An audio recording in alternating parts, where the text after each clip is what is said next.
আপোনালোকৰ ইয়াত কেনেকুৱা নাজানো, আমাৰ ফালে আকৌ কিছুমান নিয়ম আছে।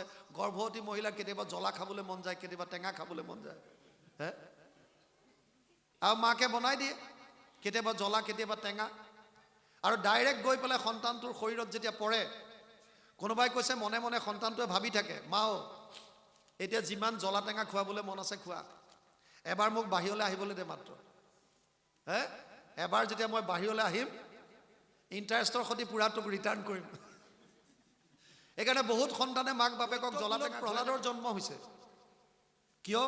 কাৰণ বৈৰভাৱে হিৰণ্যকশিপুৱে বিষ্ণুক চিন্তা কৰি আছে আৰু ভক্তিভাৱে কয়াধুৱে বিষ্ণুক চিন্তা কৰি আছে। পতি পত্নীৰ দুইজনৰ মন যেতিয়া কৃষ্ণত নিমগ্ন হ'ব, সেইটো উপযুক্ত সময় সংস্কাৰী সন্তান জন্ম দিয়াৰ, বৈষ্ণৱ সন্তান জন্ম দিয়াৰ। যদি কামনা বাসনাত উঠি গৈ পেলাই জন্ম দিছে, তেতিয়াহ'লে তেনেকুৱাই হ'ব। যদি জোৰ জবজ ডনেশ্যন বিচাৰি আনি কাৰোবাৰ মূৰত কঁঠাল ভাঙি যদি কাম কৰিছা, তেতিয়াহ'লে গণ্ডগোল। বুজি পাইছা নাই? হে, দেখুৱাইতো অনুষ্ঠানটো পাতিছা, কিন্তু কঁঠালটো কাৰ মূৰত ভাঙিছা? নিজে এটকাও নুলিয়াই বেলেগৰ ওপৰত আনি পেলাই। আমাৰ প্ৰায়বিলাক অনুষ্ঠান তেনেকুৱা হৈছে, নিজে পকেটৰ পৰা এটাও নিদিয়ে, বেলেগৰ মূৰত কঁঠাল ভাঙিব যায়। আৰু মই ক'লোঁ যে আটাইতকৈ ডাঙৰ কথা হৈছে মন্ত্ৰ। মন্ত্ৰ উচ্চাৰণটো শুদ্ধ হ'ব পাৰিছে নাই? আপোনালোকে জানি আচৰিত হ'ব, আপোনালোকে জানেই চাগে, অসম চৰকাৰে দুটা ডাঙৰ যজ্ঞ পাতিছিল। এটা আছিল নমামী ব্ৰহ্মপুত্ৰ আৰু এটা হৈছিল ৰুদ্ৰ যজ্ঞ, হয়নে নহয়?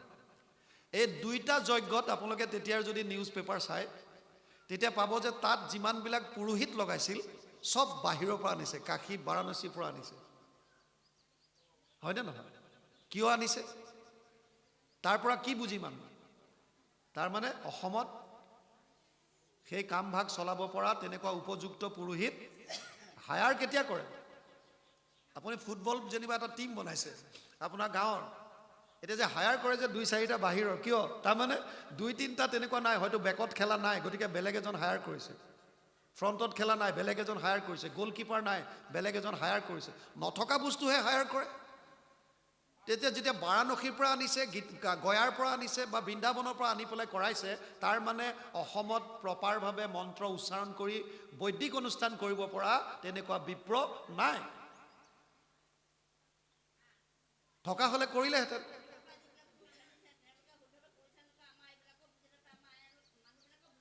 তাৰ কাৰণে দোষটো কাৰ হ'ব এতিয়া? যাজকসকলৰ। এখন ফেৰী এক্সিডেণ্ট হোৱা নাই জানো নমামী ব্ৰহ্মপুত্ৰৰ পিছতে? হে, কিমান মানুহ মৰিছিলে? নৰ্থ গুৱাহাটীলৈ যাওঁতে যে এখন ফেৰী হৈছিল নাই? এইটো তেতিয়াৰ কথা। গতিকে এয়া শাস্ত্ৰৰ কথা, মিছা নহয়। আৰু আপোনালোকে ভাগৱত যেতিয়া পঢ়িছে, প্ৰথমতে দেখোন দিছে যে 28,000 ঋষিয়ে 1,000 বছৰ যজ্ঞ কৰি পেলাই একো ফল নাপালে। এইটো মই কোৱা কথা নহয় নহয়। কৰিলোহো যজ্ঞ আশী সহস্ৰ বছৰ, হোম ধূমে ধূম্ৰ বৰ্ণ ভৈলা কলে বৰ, যিটো কৰ্ম কৰোৱাত নাহিকে বিশ্বাস, আপোনাৰ আয়ুস কৰিলো ব্যৰ্থে নাশ। এইটো মই কোৱা কথা নহয়, ভাগৱতে কৈছে। সেইকাৰণে ভগৱানে উদ্ধৱক কৈছে, এই মাৰ্গটো কলিযুগৰ কাৰণে ঠিক নহয়, কলিযুগৰ মানুহৰ সেইখিনি সামৰ্থ্যতা নাই।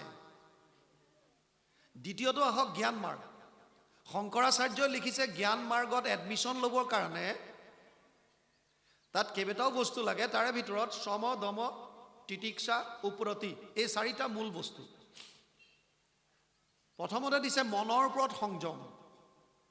সন্ন্যাস ব্ৰত ধাৰণ কৰি ধ্যান ধাৰণাৰে নিৰ্গুণ নিৰাকাৰ ব্ৰহ্মক উপাসনা কৰিবলৈ প্ৰথম যিটো ৰিকুৱাৰমেণ্ট, এলিজিবিলিটি যাক কয়, সেইটো হৈছে মনৰ ওপৰত কণ্ট্ৰল। আমাৰ কোন আছে মনৰ ওপৰত সংযম কৰিব পৰা? অৰ্জুন, যিজন নৰনাৰায়ণৰ নৰৰূপে অৱতাৰ বুলি কয়, অৰ্জুনে গীতাত ভগৱানক কৈছে, চঞ্চলম হি মন কৃষ্ণ প্ৰমাথি বলবৎ দৃঢ়ম তস্যাহম নিগ্ৰহম মন্যে বায়ুৰিব সুদুষ্কৰম। 6ষ্ঠ অধ্যায় 34 নম্বৰ শ্লোক। অৰ্জুনে কৈছে, হে কেশৱ, মই যদি বায়ুকো প্ৰতিৰোধ কৰিব পাৰোঁ, মনটোক কণ্ট্ৰল কৰিব নোৱাৰোঁ। আৰু ভগৱানেও মানিছে, অসংশয় মহাবাহু মনো দুৰ্নিগ্ৰহম চলম অভ্যাসেনতো কৌন্তেয় বৈৰাগ্যেন চ গীৰ্যতে। 6ষ্ঠ অধ্যায় 35 নম্বৰ শ্লোক গীতা। হয় অৰ্জুন, তোৰ কথাটোত কোনো সংশয় নাই, সন্দেহ নাই। আৰু আমাক কৈছে যে জ্ঞান মাৰ্গত যাবলৈ প্ৰথমতে মনৰ ওপৰত কণ্ট্ৰল লাগিব। দ্বিতীয়ত কৈছে যে ইন্দ্ৰিয় দমন হ'ব লাগিব। মনটোৱে যদি কণ্ট্ৰল নাই, ইন্দ্ৰিয় দমন ক'ৰ পৰা হ'ব? মনটোহে চলাই ফুৰাই আমাক। এটা মানুহে ঘোঁৰা চলাবলৈ শিকিছে, ঘোঁৰাটোৱে জাপ ল'লে। মোৰ জীৱনতো এবাৰ হৈছিল এনেকুৱা। মই মোৰ লগৰ ল'ৰা এটাৰ লগত ঘোঁৰা চলাবলৈ গৈছিলোঁ। মই বহিলোঁ পোৱালিটোত, সি বহিল মাকজনীৰ ওপৰত। মাকজনী যেতিয়া চলি গুচি গ'ল, দৌৰ ল'লে, পোৱালিটোৱে জঁপিয়াবলৈ ধৰিলে। মই প্ৰথম বহিছোঁ, একদম ওপৰৰ পৰা গৈ পথাৰত ধমকে পৰিলোঁ। এজন মানুহে তেনেকৈ ঘোঁৰা চলাওঁতে দেখিলে, সিটো উপায় নাইকিয়া হ'ল। যেতিয়া জাপ ল'লে, ঘোঁৰা যেতিয়া শেষত যেতিয়া ষ্টেপ লয়, তেতিয়া গৈ বহুত ভাল লাগে। প্ৰথম অৱস্থাত খট কৰি গৈ থাকোঁতে বহুত দিগদাৰ। যেতিয়া ঘোঁৰাৰ পৰা সি বাগৰিলে, যেন তেন ঘোঁৰাৰ ডিঙিত ধৰি চুলি কোচাত থাপ মাৰি ধৰি চুঁচৰি গৈ আছে। তেনেকুৱাতে বেলেগ মানুহ এটাই সুধিছে, অ' পাই ক'লে যাওঁ? সি কৈছে, এতিয়া মোক সুধি লাভ নাই, এতিয়া তই ইয়াকে সোধ। আৰু তাৰমানে ঘোঁৰাটো সুধি জ্বলে নিয়ে আৰু। বুজি পাইছে না? আমাৰ মনটো তেনেকুৱা। আমাৰ ইন্দ্ৰিয়বিলাক মনটোৱে যেনি লৈ যায়। আপোনাৰ মন গৈছে, ইয়াত বহি আছে, মনটোৱে গায় বাদ দে ব'ল আৰু বহুত শুনিলোঁ, যাওঁ, গ'ল, চিধা উঠি গুচি গ'ল। মনটোৱেহে আমাক চলাইছে। বুজি পাইছে নাই? সন্ন্যাস ব্ৰতত যাবৰ কাৰণে মনৰ ওপৰত কণ্ট্ৰল লাগিব, ইন্দ্ৰিয় দমন হ'ব লাগিব, সহনশীলতা গুণ লাগিব। আপুনি বছৰ ধৰি জংঘলত বহি থাকিব লাগিব। বৰষুণ হ'ব পাৰে, ৰ'দ হ'ব পাৰে, গৰম হ'ব পাৰে, ঠাণ্ডা হ'ব পাৰে, খাবলৈ নাপাব পাৰে, পাব পাৰে, কোনো গেৰেণ্টি নাই। সহনশীলতা গুণ লাগিব। আৰু ভোগবাদৰ প্ৰতি বিৰক্তিৰ ভাৱ। ইমানবিলাক লৈ পেলাই যোৱাৰ পাছতো এইটো গেৰেণ্টি নাই যে আপুনি সক্ষম হ'ব। কাৰণ বিশ্বামিত্ৰ, পৰাশৰ আদিৰ দৰে মুনিৰো মতিভ্ৰম হৈছিল, তপস্যা ভংগ হৈছে। মেনকাৰ লগত বিশ্বামিত্ৰ সেইকাৰণে সম্ভৱ হৈছে। মোৰ নিজৰ জীৱনৰ কথা কওঁ। মই SSBত ভৰ্তি হৈছিলোঁ 92ত, ডাইৰেক্ট জম্মু কাশ্মীৰ, সুন্দৰবনী বুলি জেগা এটা। 93ত এটা ট্ৰেইনিং কৰিবলগীয়া হ'ল আমি। আমাৰ ট্ৰেইনিংটোত কিছুদিনৰ কাৰণে জংঘলত এৰি দিয়ে। তাৰমানে যদি কেতিয়াবা শত্ৰুৰ লগত কিবা হওঁতে, কিবা কাৰণত আমি জংঘলত মাজত থাকিবলগীয়া হয়, নিজক কেনেকৈ বচাই ৰাখিম, এইটো কাৰণে ট্ৰেইনিং এটা হয়। তাৰ আগতে থিয়ৰী শিকায়, আপুনি জংঘলত থাকিলে কি কি হাথিয়াৰ লগত ৰাখিব লাগিব, কি বস্তু খাব পাৰে, কোনবিলাক পয়জনাছ, চব শিকায়। জংঘলত মই তাত ট্ৰেইনিঙত যাওঁতে জংঘলৰ মাজত এটা গুহাৰ সন্মুখত এজন বুঢ়া মানুহ দেখা পালোঁ। মোৰ জীৱনৰ সত্য কাহিনী। মানুহজনক দেখা পাই মই সুধিলোঁ যে, দেউতা আপুনি এই জংঘলৰ মাজত গুহাৰ সন্মুখত কি কৰি আছে? তেওঁ ক'লে যে ইয়াত এজন ঋষি মুনিয়ে 12 বছৰ ধৰি তপস্যা কৰিছিল। এইটো 93ৰ কথা, বেছি দিনৰ কথাই নহয়। তেওঁ বহুত সিদ্ধি লাভ কৰিলে। সমাধিত ব্ৰহ্মক সাক্ষাৎ কৰাৰ ঠিক প্ৰাক মুহূৰ্তত এজনী ছোৱালীৰ সংস্পৰ্শত আহিল আৰু তেওঁৰ তপস্যা ভংগ হ'ল। মই ক'লোঁ যে যি জেগাত সেইজনে কৰিছিল, মই জেগাটো চাব পাৰিম নে নাই? মোৰ তেতিয়াৰ পৰা অকণমান জিজ্ঞাসু ভাৱ এটা থাকে, কিবা পালে জানিব মন যায়। ক'লে আপুনি নোৱাৰিব যাব ভিতৰলৈ, ঘোৰ অন্ধকাৰ। মই বোলো যেতিয়া ভগৱানে মিলাইছে অকণমান দেখুৱাই দিয়ক, কিবা কিবি অকণমান জুইৰ ব্যৱস্থা কৰক, যাওঁ চাই আহোঁ। তেওঁ কিবা অকণমান জুইৰ ব্যৱস্থা কৰিলে আৰু মোক লৈ গ'ল ভিতৰলৈ। মোৰ এতিয়াও মন আছে, এল শ্বেপৰ দৰে গুহাটো ঘূৰিছে। এনেকৈ সোমাই গৈ ভিতৰলৈ এনেকৈ যেতিয়া ঘূৰিছোঁ, তেতিয়া তাত টুল এখনত সেই ঋষিজনৰ ফটোখন আছে, তাৰ সন্মুখত ধূপদানি এটা আছে, ধূপ চুপ জ্বলাই চাগে। মই ওলাই আহিলোঁ চাই মেলি। যেতিয়া মোৰ এক্সাৰচাইজ শেষ হ'ল, মই যেতিয়া ওলালোঁ তাৰ পৰা, ওচৰৰ গাঁৱৰ মানুহক পালোঁ। তেতিয়া গাঁৱৰ মানুহক সুধিছিলোঁ যে মই এনেকৈ বাটত জংঘলৰ মাজত মানুহ এজন লগ পালোঁ, মোক এনেকুৱাকৈ ক'লে, কথাখিনি কিমান দূৰ সত্য? গাঁৱৰ মানুহে কৈছে, ছাৰ আপোনাক কোৱা প্ৰতিটো কথাই সত্য, খালি এটা কথা মানুহজনে আপোনাৰ পৰা লুকুৱাইছে। মই বোলো কি কথা? কৈছে মানুহজনে ঋষি বুলি যিজন কৈছে সেইজন বেলেগ নহয়, সেইজনে। বুজি পাইছেনে? সেইজন মানুহে 12 বছৰ ধ্যান কৰিছিলে, কিন্তু ছোৱালীৰ সংস্পৰ্শত আহি পেলাই চব শেষ হৈ গ'ল, চব সিদ্ধি নষ্ট হ'ল। সেইকাৰণে এতিয়া অনুতপ্ত হৈ পেলাই জেগাটো এৰিব পৰা নাই, তাৰ বাহিৰতে বহি থাকে চিন্তা কৰি। এবাৰ বিহাৰৰ পৰা ৰিক্ৰুটমেণ্টৰ কাৰণে SSBত ল'ৰা ভৰ্তি কৰিবৰ কাৰণে কমাণ্ডেণ্টে তেতিয়া মোক ক'লে যে আপুনি অলপমান জোৱান লৈ পেলাই গাড়ীৰে আহক। আৰু মই যেতিয়া গ'লোঁ, বাটত এক ৰাতি থাকিবলগীয়া হ'ল, দূৰ আছিলে। মাৰ্কণ্ডেয় আশ্ৰম দ্বাদশত পাব, অমৰকণ্টক বুলি জেগা এটাত মাৰ্কণ্ডেয় আশ্ৰমত এক ৰাতি থাকিবলগীয়া হ'ল। ৰাতিপুৱা যেতিয়া তাৰ পৰা গৈছোঁ, তাৰ পৰা নৰ্মদা নদী ওলাইছে। এজন মানুহক দেখিলোঁ, ঋষি এজনক এনেকৈ হাত এটা ওপৰলৈ কৰি তেওঁ ধ্যানমগ্ন হৈ আছে, থিয় হৈ। গাড়ী ৰখাই পেলাই ওচৰত সুধিলোঁ মই, এইজনে যে হাত এনেকৈ আছে যে কি বস্তু এইটো? কৈছে তেওঁ 6 বছৰ ধৰি হাতটো ওপৰলৈ দাঙি পেলাই ধ্যানমগ্ন হৈ আছে, 6 বছৰ। কিমান কষ্ট হ'ব লাগিব। সেইকাৰণে ভগৱানে গীতাত কৈছে ক্লেশো অধিকতৰস্তেষাম অব্যক্ত অশক্ত চেতসা অব্যক্ত হি গতিৰ দুখম দেহবদ্ধিৰ অবাপ্যতে। দ্বাদশ অধ্যায় 5 নম্বৰ শ্লোক গীতা। হে অৰ্জুন, জ্ঞান মাৰ্গ অতি কষ্টকৰ। এইটো সব মানুহৰ কাৰণে নহয়, নোৱাৰে চবেই। আৰু এতিয়াও যদি আপোনালোকে চায়, বহুত সন্যাসীয়ে ঘৰ দুৱাৰ বাদ দি সন্যাস ব্ৰত ধাৰণ কৰাৰ পাছত পলিটিক্সত জইন কৰিছে। বৰ্তমান ভাৰতত আছেনে নাই সন্যাসী যোগী? আছেনে নাই? কিহৰ কাৰণে তোমালোক আকৌ আহিলা? যেতিয়া ঈশ্বৰ উপাসনা কৰিবৰ কাৰণে, পৰম ধাম লাভ কৰিবৰ কাৰণে সব ত্যাগ কৰি আহিছা, আকৌ আহি পলিটিক্সত সোমাইছা, তেতিয়া কি হ'ল তোমাৰ? বুজি পাইছে নাই?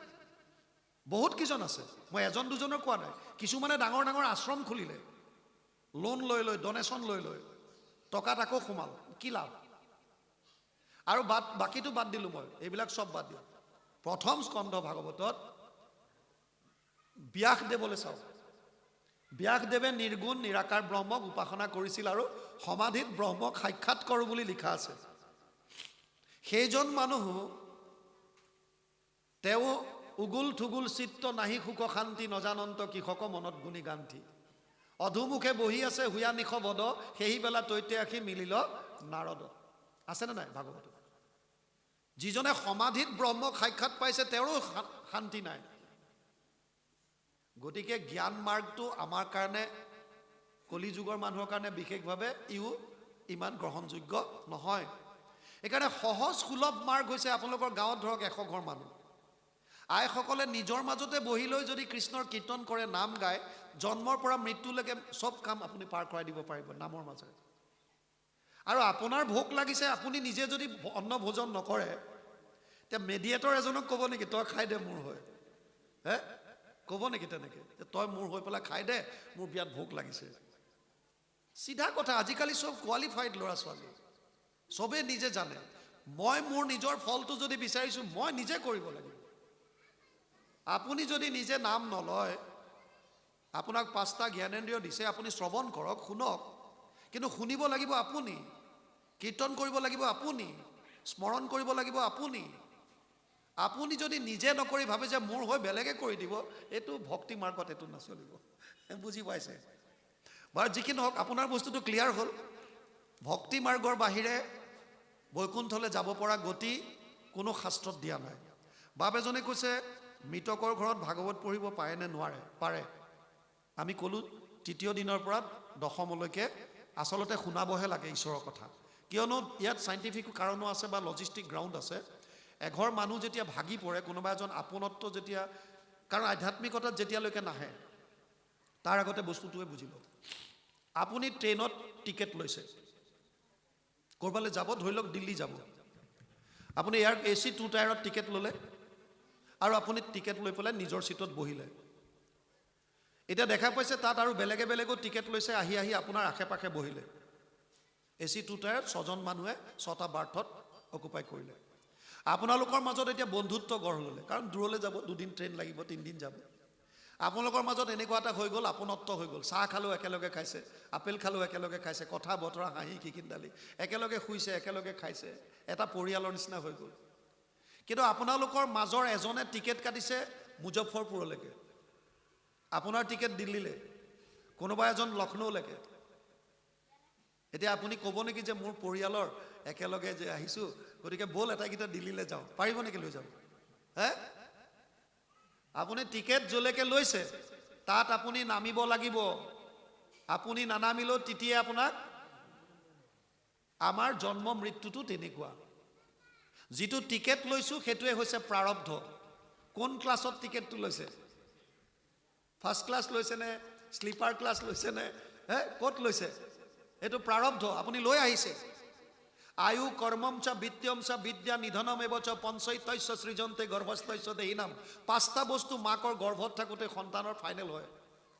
কিমান দিন জীয়াই থাকিব, মানে ক'ত নামিব। বুজি পাইছেনে? কৰ্ম কেনেকুৱা কৰিব, টকা পইচা কিমান হ'ব, বিদ্যা কিমান হ'ব, আৰু একজেক্টলি মৃত্যু কোনদিনা কেনেকৈ হ'ব, 5টা বস্তু আগতে ফাইনেল হৈ থাকে। প্ৰাৰব্ধ লৈ আহিছোঁ কৰ্মফল ভোগ কৰিবলৈ। গতিকে য'ত যেতিয়া নামিব লাগিব তাত নামিবই লাগিব, ইয়াৰ কাৰণে দুখৰ কোনো কাৰণ নাই। কিন্তু আমি যিহেতুকে একেলগে থাকোঁ বহুদিন, আৰু আটাইতকৈ ডাঙৰ কথা হৈছে আমি শৰীৰটোক মই বুলি ভাবোঁ। শৰীৰটোক মই বুলি ভবাৰ কাৰণে শৰীৰৰ লগত সম্বন্ধ থকা ব্যক্তিবিলাকক আপোন বুলি ভাবোঁ। এটা ল'ৰাই ফুটপাথত থকা এখন ধুনীয়া এখন দোকান এখনত চাহ খুজিছে, স্পেচিয়েল কাট এটা দে বুলি কৈছে, আৰু ধুনীয়াকৈ দোকানীজনে সুন্দৰভাৱে গ্লাছত স্পেচিয়েল চাহ একাপ দিছে। সি ঢোক মাৰিছে, তেনেকুৱাতে কণমানি ভতিজাকে কৈছে, খুৰা খুৰা এই বাছ এখন পাল্টি মাৰিলে আমাৰ ঘৰৰ ওচৰত, প্ৰায় 50জনমান মানুহ খতম, স্পট ডেড। আৰু খুৰাকে দোকানীটোক কৈছে, এই চাহত চেনি অকণ কমিলে, অকণমান চেনি লৈ আহ, এচামুচ চেনি আৰু আন। ভতিজাকে কি কৈছে, বাছ এখন লুটি খালে, এক্সিডেণ্ট হ'ল, 50জনমান মানুহ মৰিছে। খুৰাকৰ একো নাই, তাত মানুহ মৰিছে মৰিছে, চাহত চেনি কম হৈছে, অকণ চেনি আন। বুজি পাইছে নাই? কিন্তু ভতিজাকে কৈছে যে খুৰা কিয় বুজা নাই, বাছখনত আমাৰ অমুক অমুক আছে, আমাৰ অমুক অমুক আছিল বুলি কোৱাৰ লগে লগে গিলাচ পেলালে। কিয়? তেতিয়া আসক্তি আহি গ'ল, মোহ। বস্তুটো বুজি পাইছে? তাৰ মানে যেতিয়ালৈকে আপুনি কাৰোবাক মোৰ বুলি ভাবি থাকিব, আপোন বুলি, আৰু সেইজনৰ প্ৰতি যেতিয়া আসক্ত হ'ব বেছিকৈ, সেইজনৰ হানি বিঘিনিত আপুনি কষ্ট পাব। নহ'লেতো মৃত্যুটো এটা স্বাভাৱিক যাত্ৰা। বাচাংসি জীৰ্ণানি যথা বিহায় নবানি গৃহণতি নৰোপৰাণী তথা শৰীৰানি বিহায় জীৰ্ণানি অন্যান্য সংয়াতি নবানি দেহি। 2য় অধ্যায় 22 নম্বৰ শ্লোক গীতা। অৰ্জুনক কৈছে, হে অৰ্জুন, যেনেকৈ মানুহে কাপোৰ ফাটি গ'লে নতুন বস্ত্ৰ পৰিধান কৰে, আত্মাই তেনেকৈ এটা শৰীৰ নষ্ট হ'লে বেলেগ শৰীৰ ধাৰণ কৰে। ইয়াত চিন্তাৰ কথা কি আছে? কিন্তু আমি শোকত ভাগি পৰোঁ। কিয়? আমি শৰীৰটোক মই বুলি ভাবোঁ। বুজি পাইছেনে? গতিকে এতিয়া আপুনি কৈছে মৃতকৰ ঘৰত ভাগৱত পঢ়িব পাৰে নে নোৱাৰে? পাৰে। কেতিয়াৰ পৰা? আমাৰ নিয়ম আছে তিলনি দিনলৈকে, কাৰণ তেওঁলোক বহুত শোকত থাকে আৰু একো নাখায়, নিৰাহাৰে থাকে। গতিকে সেই তিলনিৰ পৰা যিহেতুকে ফলাহাৰ খোৱাৰ এটা নিয়মো আছে, আৰু তাৰ পাছৰ পৰা অকণমান মাইণ্ডটো অলপ ষ্টেবল হয়, তেতিয়াৰ পৰা ঈশ্বৰৰ কথা শুনিবলৈ দিছে, যাতে আধ্যাত্মিকতাত গম পায় বস্তুবিলাক, তেতিয়া মনৰ যিটো দুখ আছে সেই দুখটো যাতে পাতলি যায়। বুজি পাইছে? দ্বিতীয়ত কৈছে, আমাৰ নৱপ্ৰজন্মক আমি কিদৰে ভাগৱতমুখী কৰিব পাৰিম, এই সম্পৰ্কে আপোনাৰ পৰা জানিব বিচাৰিছোঁ। অতি উত্তম আপোনাৰ প্ৰশ্ন। চাওক, প্ৰথম কথা হৈছে, যিমান পাৰে যুৱক যুৱতীক এনেকুৱা অনুষ্ঠানলৈ অনাৰ চেষ্টা কৰক। বৰ্তমান এটা কথা ভাল হৈছে, মোক প্ৰায়বিলাক স্কুল কলেজত নিমন্ত্ৰণ দিবলৈ লৈছে আজিকালি। মই কাইলৈও সন্ধিয়া সময়ত নাহৰকটীয়া নে ডিব্ৰুগড় পৰিব, শালমাৰী বুলি আছে, তাত মজলীয়া বিদ্যালয় আছে, তাত সন্ধিয়া অনুষ্ঠান আছে, মই তাত এটেণ্ড কৰিব লাগিব কাইলৈ। ডিব্ৰুগড় নে নাহৰকটীয়া ফালে, ডিব্ৰুগড় বুলি লিখিছে, তাত আছে মোৰ কাইলৈ সন্ধিয়া। স্কুলৰ ছাত্ৰ ছাত্ৰী আৰু অভিভাৱকক মাতিছে, লগতে শিক্ষকক মাতিছে। কৈছে যে আপুনি চবকে মিলাই এটা আধ্যাত্মিক জ্ঞান দিয়ক, এইটো অতি প্ৰয়োজনীয় হৈছে। আৰু আপোনালোকে যদি চাই, আগৰ ৰজা মহাৰাজাবিলাক, ইভেন ৰামচন্দ্ৰক লৈ লওক আপুনি, তেওঁ আধ্যাত্মিক গুৰু ৰাখিছিল ৰাজসভাত। গুৰুক নোসোধাকে কাম নকৰে, আধ্যাত্মিক গুৰুক নোসোধাকে, হয়নে নহয় কওক? তাৰমানে আধ্যাত্মিকতাটো লাগিবই মানুহক, নহ'লে আমি এনেকৈ দুখ শোকত মজি থাকিম। এতিয়া যুৱ প্ৰজন্মক ভাগৱতমুখী কৰিবৰ কাৰণে প্ৰথম বস্তু জানিব লাগিব, ল'ৰা ছোৱালীৰ ওপৰত